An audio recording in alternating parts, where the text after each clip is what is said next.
Hey everybody, Testicular Cancer Awareness Foundation is excited to announce the launch of The Ballroom.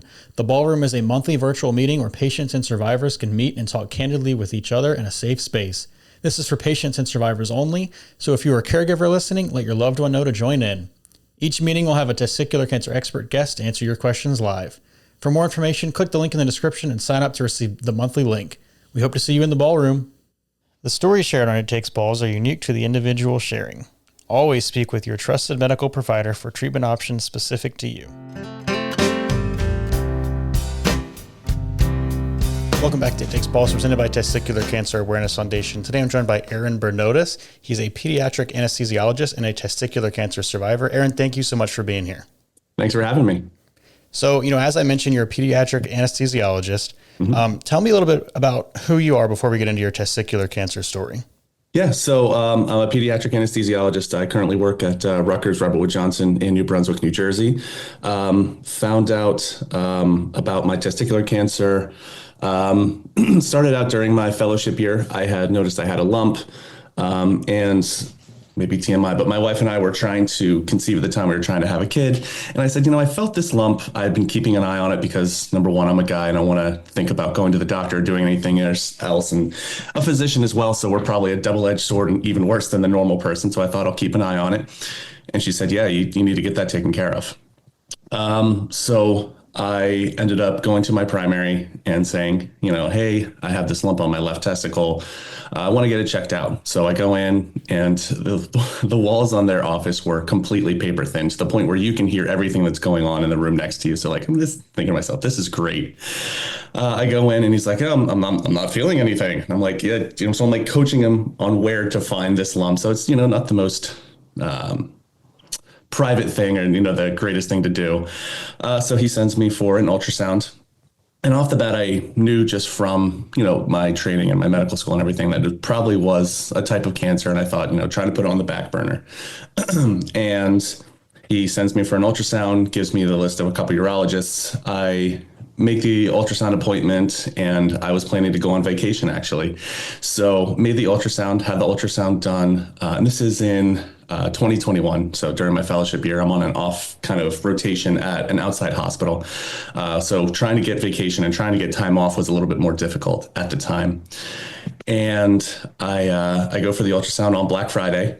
So it's a Friday before. I think I go on vacation that next Monday. I get the results as I'm in Disney World, as I'm walking off the bus at downtown Disney at that time.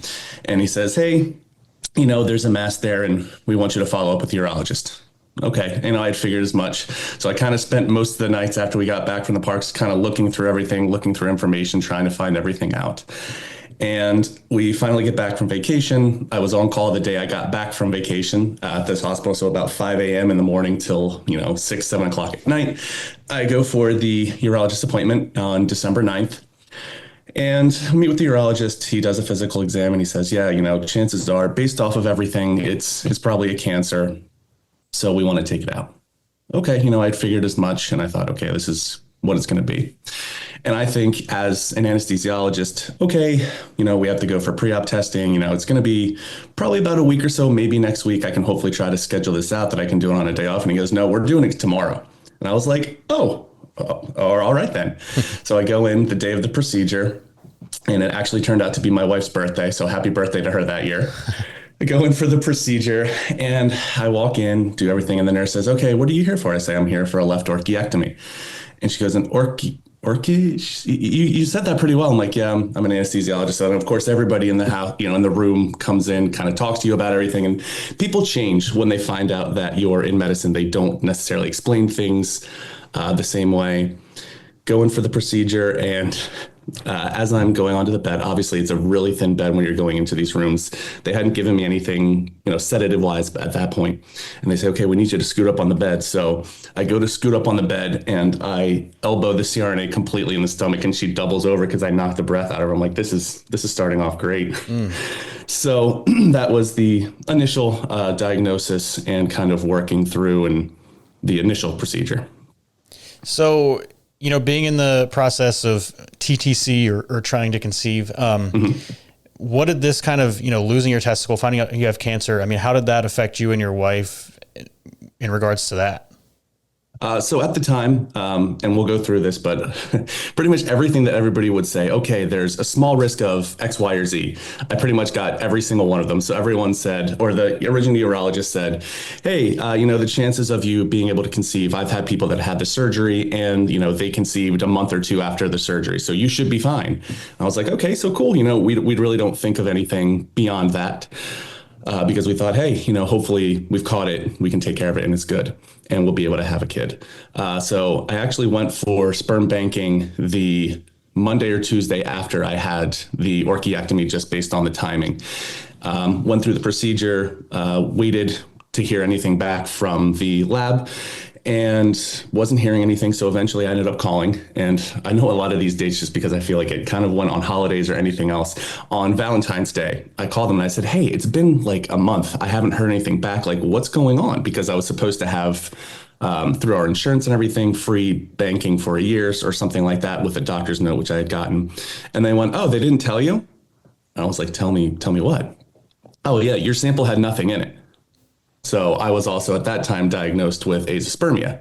So that kind of set in motion the whole chain of events with that, which we can get into a little bit later. But yeah, so it was a little bit hard to take at that point because you get this knock, okay, you have testicular cancer. And then, oh, hey, by the way, you're also infertile. And then, everything else kind of compounds on top of that. And as you're trying to go through, my fellowship wasn't the easiest. I was the only fellow at the time. So it's a lot to try to take on mentally at that point. And it's definitely weighs on you, because you think, okay, as a man, I need to be, this big masculine guy with, a lot of testosterone to be able to have kids. And it really does kind of knock you back a little bit. Yeah. So between that orchiectomy, which I don't know if you said, but it sounds like it was in December, and then Valentine's Day, did you find out then that you needed chemo, or did the chemo news come later? So I ended up getting the diagnosis and the tissue histology on December 27th. The original urologist called, and I was trying to find out my pathology because I knew it could take a little while, but didn't think it was really going to take like 2 weeks to get this. And then it came back as I've written it all out. Actually, what was it? It was embryonal and let me just double check it. Sorry here. Embryonal and seminoma. So 75% embryonal, 25% seminoma. And the original urologist said, hey, we're not really comfortable treating this. We need you to find us an oncologist, urological oncologist. So I reached out to some people that I had known when I rotated through as a resident, some of the urology residents, and was hooked up with Dr. Jang at CINJ. So working on through everything there, went through the whole algorithm, did the rest of the tumor markers, everything from there, and was surveillance up until August of 2022, when follow-up CT at that time found some growth in the para-aortic lymph nodes.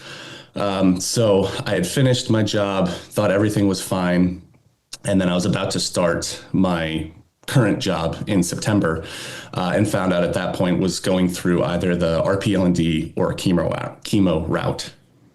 And what, swayed you to start with chemo? So the anesthesiologist in me knew what the procedure was for the RPLND, so the retroperitoneal lymph node dissection.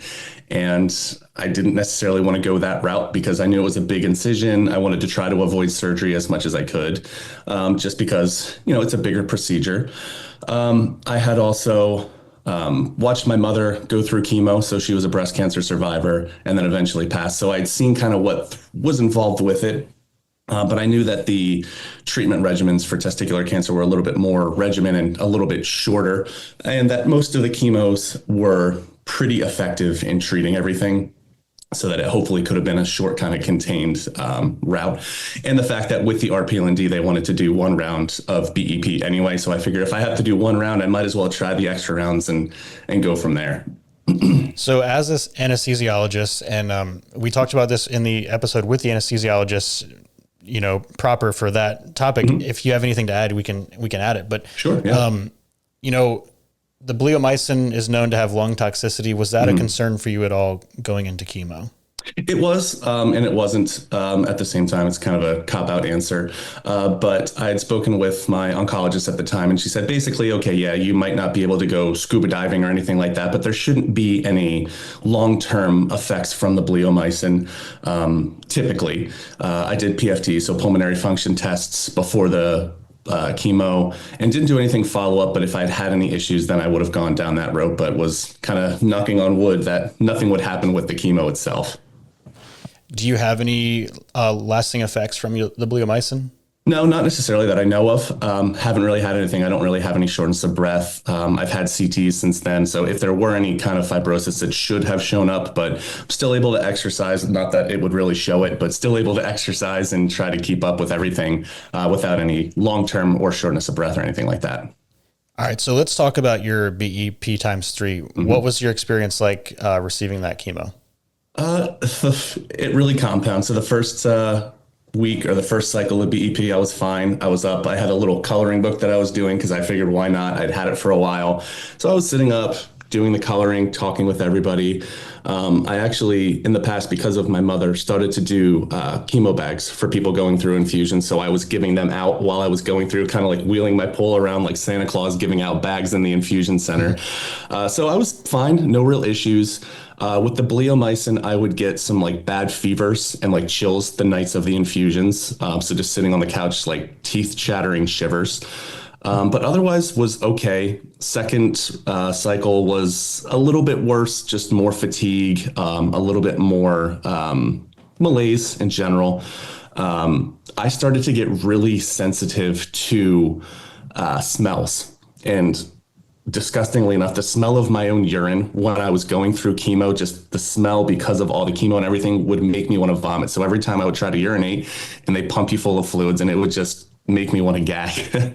But then the third cycle, it got to the point where I was just sitting in the chair from, 8 to 5. I would go in, I had a blanket that I would sit there, just turn out the lights because I had one of the like private rooms and just sleep from, 90% of the day when they would come in to talk to me. Yeah, wake up, do whatever. I would come home, sleep. And then really that was it. I was just so fatigued towards the end, and it really started to hit towards the end. Yeah, I can remember those smells. I can't remember if it was like, if it's heparin or whatever they use to clean my port, but that kind of smell, every once in a while, I'll catch something that smells like that and it reminds me. The chlorhexidine, yeah. Do you get the, if you ever have to get blood work or an IV, when they do the saline flush, do you get the smell in your mouth and your nose? No. No. So every time at one point, I think it was about the third cycle, my port wasn't flushing as it should have. So they had to do the alteplase, the stuff to try to break up the little clot that sometimes forms in it. And over the course of that, they were just flushing my port with the saline flushes from the syringes. And now every time I get it, I get like, I liken it or kind of describe it almost how windshield wiper fluid smells. I get that kind of like smell and taste in my mouth and my nose. So I don't know if anyone else has it. And I've asked a couple patients that I've treated if they have it. And some have, some haven't, but it's weird. Some people get it, I guess. Interesting. I have, with the contrast for the CTs, I have like kind of something in my mouth and it makes my booty hole feel warm, but it makes it tingle. Yeah. All right. So chemo, did it start in August or started in September? I know you said started in September. So I started, I think it was September 19th. I started. I was lucky enough throughout the entire process that the contract I have allowed me to take time off with full pay, which I was super fortunate to be able to have. So it was one less thing to have to worry about. So I went out in September and I came back in January. So my oncologist really wanted me to be back at full speed before I came back to start working for obvious reasons, for safety reasons. But I was lucky enough to be able to have that time off. Wow, that's amazing. Yeah. So for RPLND, what was the residual, I guess, mass after your chemo ended and then the decision to move forward with that?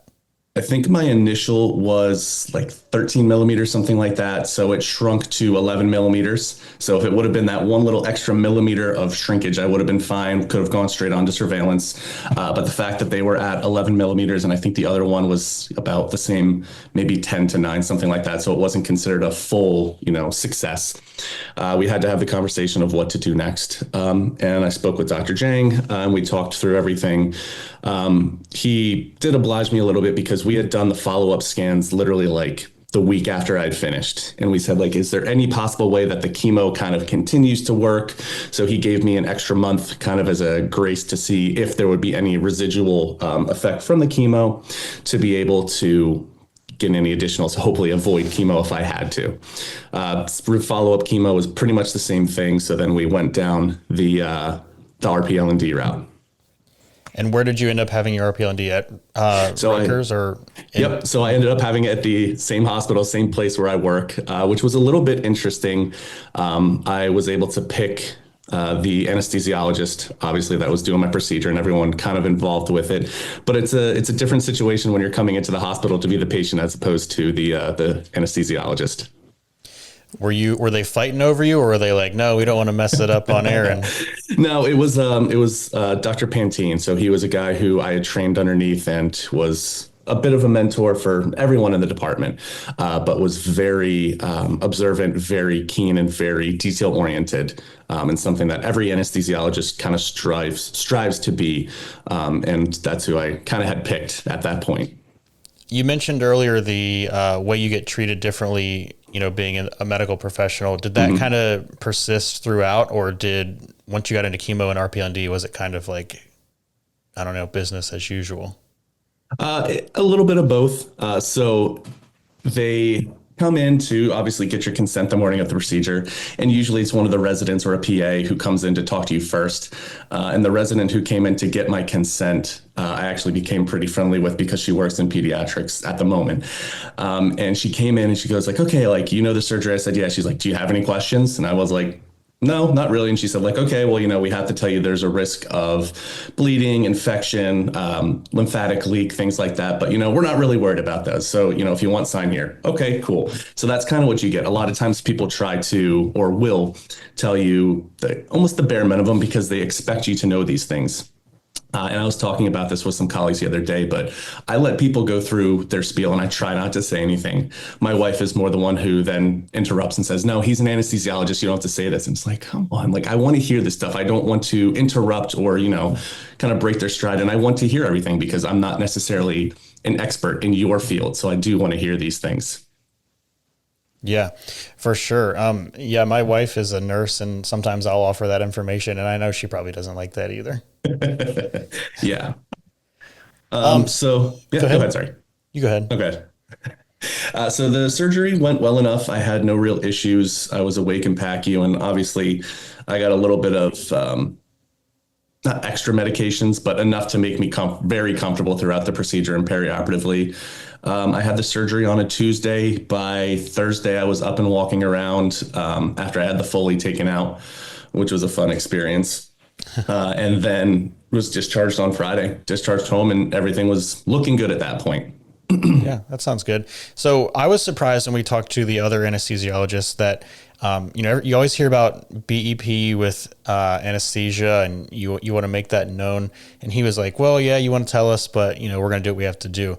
Is that also your opinion as an anesthesiologist and as a patient who underwent it? It's important to know as an anesthesiologist and as the patient letting people know. And I did listen to that podcast because I was curious to see what he had to say about it. But it is true. You don't necessarily want to have 100% oxygen because people can say that, it can potentially harm your lungs. But in emergent situations, obviously, you're going to do what you have to do to make the patient safe and get through the procedure. But yeah, I agree with kind of what Dr. Bradley said. Perfect. All right. Okay, so I know you had some interesting things happen after your RPLND. So let's talk about that. You ended up at UPenn. I don't know where that fits into the story, but what happened in your recovery from RPLND? So everything was going fine. And one of my other colleagues had some medical issues in the past. And he said, you're going to have some kind of complication, right? And I was like, yeah, I pretty much figured I'm going to have some kind of bad luck with this. But I was figuring maybe an ileus, which is where your gut just kind of is a little bit lazy after surgery, doesn't want to do anything, or a small bowel obstruction, something like that is what I was anticipating.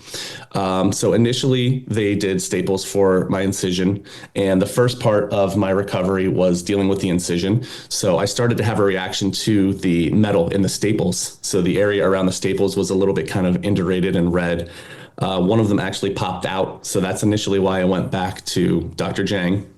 And I had about a quarter-sized opening in my incision, about down to my pinky and first knuckle deep, just in tissue, because they don't necessarily suture all of that closed. Sometimes they'll do staples to keep it closed.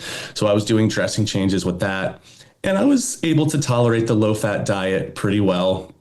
Wasn't eating greatly, but that was just because, you're post-op, you don't necessarily want to eat too much. And then your diet's changed up a bit as well. So I went back once or twice for just the incision because they were really getting red. It was healing pretty well. About a week and a half, 2 weeks out, I really wasn't eating well, wasn't feeling great. The incision was the same, but I went back for a post-op visit. And Dr. Zhang looked at me and he's like, you really don't look well. I want to get some blood work on you, because he thought maybe I was just anemic from not really having eaten anything. So I got the blood work, went home, and then I still just started having really bad abdominal pains, like someone was stabbing me in the stomach. And I thought, okay, this could just be from the procedure. I did have blocks for the initial procedure. And because I was in the department where obviously we do the blocks, they did another block before I left. So I was pretty comfortable. I was able to walk around and do things, but I thought, is it just the block wearing off? So I had Dr. Zhang's number. I had called him and let him know. And he said, okay, I think we might just want to get a CT to make sure nothing's going on. I was waiting for the date for the CT to come up, and it was just getting to the point where I could barely move. I couldn't really drink much. I couldn't eat much. And I went to the emergency room. And this is where you ask if, you get preferential treatment or things like that. I go to the emergency room and I got put in a bed, which I was happy to have. And they try to have you drink the contrast, which tastes terrible. And especially when you don't really want to eat or drink at all. But I'm in the hallway waiting for, a room to open up, and people come by and they're like apologizing because I don't have a room. And I'm like, hey, this is what everybody gets. Like, I'm no different from any other patient. And then I found out at that point that I had a chyle leak, so a chylous ascites. So the lymphatic fluid was draining into my stomach, and they wanted to do the drainage the next day. So they put me on the schedule, gave me some fluids overnight, and I went in for the first of a few paracentesis at that point. And I go in for the procedure with people, I'd worked with in the past. And they put the needle in to drain it. And in the meantime, I really didn't take much in the way of anything for pain meds after the initial surgery. They had offered oxycodone or things like that. So I took it just because, I don't want to be behind in the pain. But at that point, I was asking for medications because it was so uncomfortable just laying still. I could barely move. When they put that needle in, it just felt like the most relief, like a pressure had been relieved from my stomach. And they said, okay, if we drain more than 1 or 2 liters, sometimes we have to give you some fluids to kind of balance everything out to make sure you don't get dehydrated. Okay, cool, whatever you need to do. So they take out the initial samples, and the IR doc said, yeah, it looks like chylous ascites. Cool. So they drain out 1-2 liters, and the nurses keep plugging these little containers in to keep draining. And they're like, how much do you want to take off? And they asked the doc, he's like, just keep going until it's done. Okay. So we keep going 5-6 liters. They're like, okay, maybe when do we stop? So they ask him, he's like, just drink till whenever. So it keeps going to 7-8 liters that were in my stomach. Jeez. So he's like, all right, so if we get to, this point, we're probably going to stop at 10. So they stopped at 10 liters, that initial paracentesis. So they took 10 liters out of my stomach. And I think they kept me in the hospital that night to just make sure everything was okay. But I was feeling a million times better by that point. And I had been weighing myself because I thought I haven't been eating, and I hadn't lost any weight after the procedure. After the first paracentesis, I had lost 30 pounds because there was that much fluid in my stomach from this. So I thought at that point, they said, okay, typically these heal on their own with just waiting. Sometimes you can give some medications. There was phospholipid or triglyceride oils that tasted disgusting, that made me want to gag every time, to try to stop these leaks. Tried it, didn't necessarily work.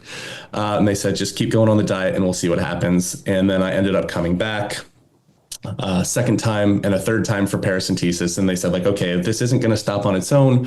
So we want to try some IR procedures to go in. So they go in through the groin and they inject dye into your lymphatic system. What's IR? Interventional radiology. Okay. So a radiologist. They go in, they inject dye into your lymphatics to see if they can pinpoint where this leak is coming from. So I went in for one procedure. They said, we did some gluing. Hopefully it works. Fine. I go back. Same thing, same symptoms, go back for another paracentesis. And they said, okay, we want you to have a second procedure. So I go in for the second procedure, And at that point, they said, like, we weren't even able to really find the nodes in your groin to try to do this. So we really want you to refer to an expert, someone who has better equipment, someone who does this on a day-to-day basis. So my wife at that time went through and looked up, and ironically enough, the kind of one of the world leaders in lymphatic Chylous Ascites is Dr. Max Itkin at University of Pennsylvania. So we got in for a procedure, or in a consult, and I go in for the the MRI. So they do the same thing. They put a catheter into your groin to try to tag all the lymphatics to an MRI. And I sit down with the nurse practitioner for the service, and she says, yeah, 99% of people, when they have this, they just need a little bit more glue, and then you're going to be up the next day. You're going to be ready to run a marathon. And I was like, all right. Knowing what had happened in the past, I was like, and if it doesn't, she's like, that really doesn't happen. Like, we cure like 95 to 99% of all the people we have. I was like, yeah, but what if you don't? She's like, well, we could go back in, we could do more glue. Okay. And are you still stapled going through the MRI? No. So the staples had come out at this point, thankfully. So we go through the whole kind of algorithm. She says, we can go in for a second gluing. All right, if that doesn't work, okay, well, if we have to, we could do a shunt, or if we have to, like, really never happens, but we could do another surgery to open you back up to glue. But usually we're able to do it with just this. All right, let's do it. Because at this point, I wasn't able to eat really anything besides, like, I would have a couple bites and I would just gag, wasn't really eating anything. So I go in, have the first procedure there, have a drain put in my side that I kept. And the initial plan was for a 24-hour observation, see how I do, and hopefully discharge in the morning. And drain is still draining everything. The next day they come in, they say, yeah, it's not uncommon that we have to go back in for a second procedure. Okay, so I'm there, have the drain in my side, and I really want to say, like, based off of everything, I would have rather gone through chemo and BEP a million times over rather than have the Chylous Ascites, because it was so much worse. I wasn't able to eat anything. I wasn't really able to drink much. I was trying to drink enough or as much as I was putting out in the drain every day. I would get super tachycardic. So my heart rate would go up to like the 130s, 150s, even just walking up 4 or 5 steps. I would have to stop, sit down because I was so short of breath. And I went to Penn, and the first day I was there, I got up in the morning, went to the bathroom, brushing my teeth, and I hear knocking on the door, and I'm like, yeah? Like, I didn't anticipate anybody knocking on the door, and they're like, are you okay? I'm like, yeah, like, what's up? And I walk out to the room, and one of the nurses from the floor is there. They have the crash cart in the room with like the paddles ready to go, and they're like, are you okay? I'm like, yeah. I was like, oh, what did my heart rate go up to? They're like, oh, you're in the 150s. I was like, well, it's not ideal. I was like, but give me a minute, let me just catch my breath and I'll be fine. So they take my blood pressure, everything is fine. And they didn't believe that my heart rate would come back down, but I had been living with this at this point for about 2 or 3 months. So it came back down. And so, yeah, I was not the happiest when I was there. We go through 2 or 3 more lymphangiograms and gluings. And each time they go in and inject contrast and dye, it kind of clouds everything. So they're not able to see everything as well as they would have wanted. So we're getting to the point where he's like, it's not stopping. We think we could either do the shunt, but because of my body habits, they didn't necessarily think that the shunt was going to be as effective because sometimes they can get dislodged. So I was like, okay, like, if we have to do another XLAP, let's do the XLAP and let's get this taken care of. At least that way you can look at it, you can glue it, and hopefully we can get this done. And XLAP means? Exploratory laparotomy. So another incision from stem to stern to try to glue this. So we go in, and they moved me from UPenn has, I forget the actual name of the pavilion building. And this was basically like a gigantic, amazing apartment with like a giant wall TV. Everything was controlled by the bed. Everything was super high tech, and it was nice. And you go to this normal hospital room on the post-op ward where it was like a postage stamp. I wasn't the happiest. I woke up, I was having a lot of discomfort. Because I asked them for blocks, and I don't think the block necessarily worked as well this time. So I was really chewing through pain meds because I was so uncomfortable. And I'd been there at this point for like 3.5, 4 weeks, and I just really wanted to go home. And eventually, the drain slowed down a little bit, so I got a little bit optimistic, and I thought maybe this worked. Didn't work. So he showed me a video, and literally in the video, you see my aorta, the big blood vessel that's in your stomach, and he wipes away at it. And you see it just kind of like milking out through the sides, through these lymphatics. And I was like, okay, but hopefully we glued it. Hopefully it works. It's drain slowed down for a little bit, then picked right back up where we were. And that was really, really demoralizing at that point because we had been through all this. Like I had this additional incision and I just really wasn't that happy. And I said, like, so what do we do now? Like, what's the next steps? And the next step was putting in the Denver shunt. So I went back for another procedure where they put the shunt in. So they channel it from your neck.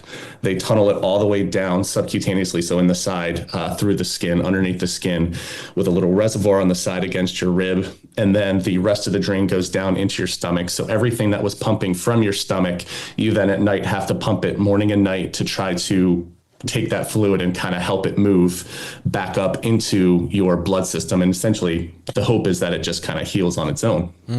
So at this point we did that. I was still on the low fat diet for a while, went home, but was able to go home. Thankfully, was able to go back to work, and I was just pumping morning and night.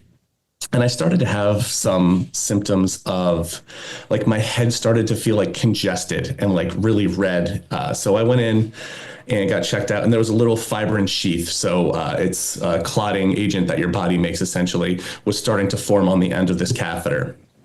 And I called them up, and I had the hospital call them and say, hey, this is going on. So they brought me in to check out the shunt to UPenn. And this is in August, I think, of like basically 18 months almost from the initial orchiectomy that I've been dealing with all this through chemo, through the RPLND. Throughout this whole time, I was out of work again. So I was out of work for another about 6 months from this point. And they said, yeah, you know, it's still there, but it's not positioned correctly. So we want to redo the shunt. Like, okay, so, you know, we got to do what we got to do. At least it's working. I'm able to live and eat relatively normally. So I go back in, and they said, we can't do it today, so we're going to bring you back next week. So I go back the next week, and the shunt was malpositioned, and that was another reason. It wasn't necessarily in the right atrium, so where all the blood kind of comes back to your heart. It was a little bit outside of that, so they wanted to be in there so it drains directly. So that's part of the reason why they wanted to redo it. And they said, yeah, we checked. We aspirated from the bottom end in your stomach. There's still ascites there. So kind of a bummer. Didn't work, but okay.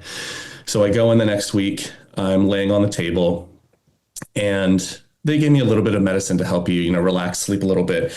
And he goes, Aaron, I'm like, yeah. He's like, there's no ascites here anymore. I was like, oh, okay, cool. He's like, so we're going to take this out. You're going home today. I was like, all right, cool. So for some reason, somehow in that span of a week, the leak decided to fix itself. And I was able to get the shunt taken out and went on from there. Geez, you weren't kidding about all the rare things happening. Now, are you bummed at your care team, or is this just one of those things that happens? It was one of those things I think that happens. It wasn't anything that anybody did. I've talked with Dr. Chang about this kind of ad nauseum. And actually, ironically enough, this last week, we were doing an RPLND on a patient in pediatrics. And I walked into the room with him, and I was like, hey, like, I didn't know if you want me to even be in the room with you, you know, to ward off the bad juju. He's like, no. He's like, you know, I have no issues with that. And we've joked around about it, but it's nothing that anybody did. And I since learned that if you're more athletic, or I learned throughout the process, if you're more athletic, as I had been in a past life in college, you obviously develop more lymphatics to push everything through your body. So they attributed to the fact that in high school, college, I was playing football, doing track. So I developed a lot of these collaterals. And the area that typically would drain everything, they glued right kind of above that or below that. But all the collateral, so the alternate channels had formed enough that it was just backfilling and leaking up to where it typically would have been. So it was really just kind of bad luck on my part, and there was nothing else anybody could have done. Dang, you're almost like part horse with all that glue in you. Isn't that where glue comes from?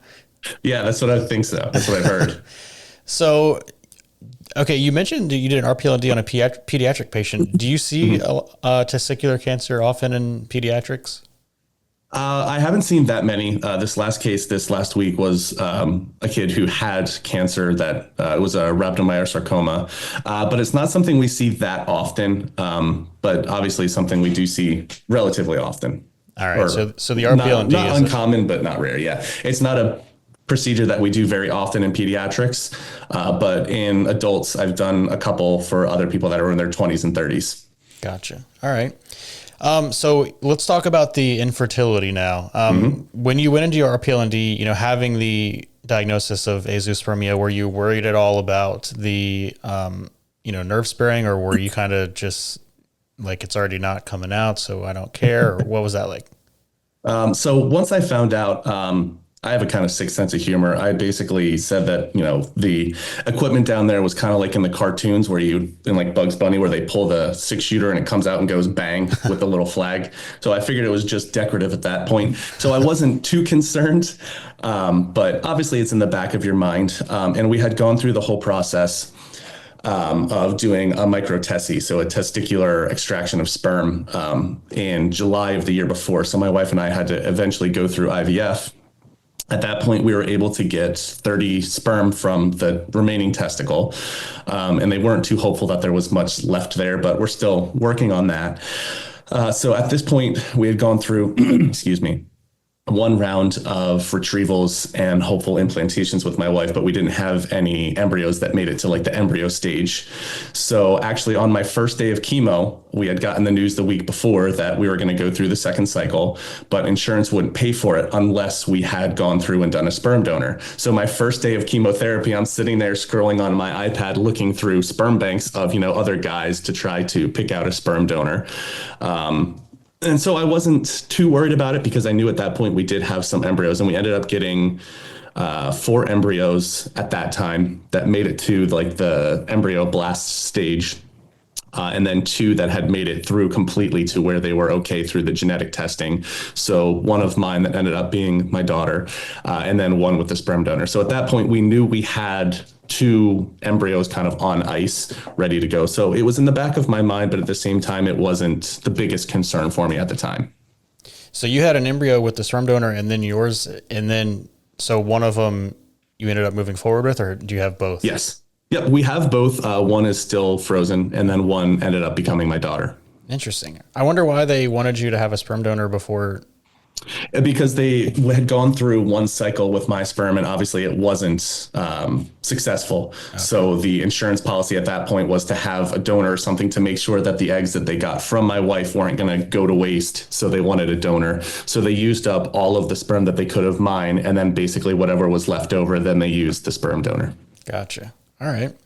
So now so this was 2021. So we're coming up on 4 years, 3 2023. Yeah. So we're coming up on, after my procedure, I got the clearance this last February, being 2 years cancer free and, no active disease. Nice. So how has survivorship been for you? Do you have a pretty regular standard surveillance schedule, or what's that all like for you? So right now we just moved on from every 3 months and every alternating CT and tumor markers, all that, to every 6 months. So we're in the first year of 6-month CT scans and tumor markers. Nice. Do you get the scanxiety, or as a healthcare professional, are you able to compartmentalize it? I try to compartmentalize it as best I can, but I try not to get too anxious about it because, whatever's going to happen is going to happen. If I get to that point, then really we go from there. Yeah. What does the future look like for you? Are you going to stay in pediatrics? Do you have any interest in moving? I guess as an anesthesiologist, you can't necessarily specialize in urology, but... So I'm staying probably where I am for quite a while. In the state of New Jersey, we're a little bit spoiled to a point because or in the Northeast, we have a lot of pediatric centers. So you have a lot of pediatric hospitals in New York. You have a lot of pediatric hospitals in Philly. So we're in a kind of niche area where we're able to do a decent amount of volume in pediatrics for kids that aren't just what we call bread and butter. So kind of day in, day out stuff. So we do have a fair mix of children that are pretty sick that we're able to help with, but it's not doing it every single day, which can be a little bit tiresome and, leads you down the path of burning out at point. Yeah. I was going to ask if you were going to come up to the conference in Boston this September, but you might not have any time off left after all the time he had to take. I was very, very fortunate with my contract. Yeah. And my wife actually was the one that found out about it. So I'm thankful to have her looking over my shoulder and having a really good support network throughout everything. Let's talk about your support network. Are you near your family, or have you moved away for your job? At that point, I was living probably about like 10 or 15 minutes from the town where my siblings were. So I had a lot of support from them. My wife was an amazing source of support throughout the entire process, and probably knowing more than I did about everything at the time. My in-laws were amazing. Everyone kind of chipped in and did everything and helped out throughout the entire process. So I was extremely fortunate through everything. And I think that's part of the reason why I was able to stay so positive, or try to remain so positive, because I had such a support network throughout the entire process. Yeah. How's your testosterone doing since everything? So throughout the whole process, my testosterone, we had tested it at first. I think it was normal-ish. And then I was getting to be really fatigued, and I attributed it to working, to doing everything else. So I went back to another colleague of Dr. Chang's, Dr. Velez at CINJ.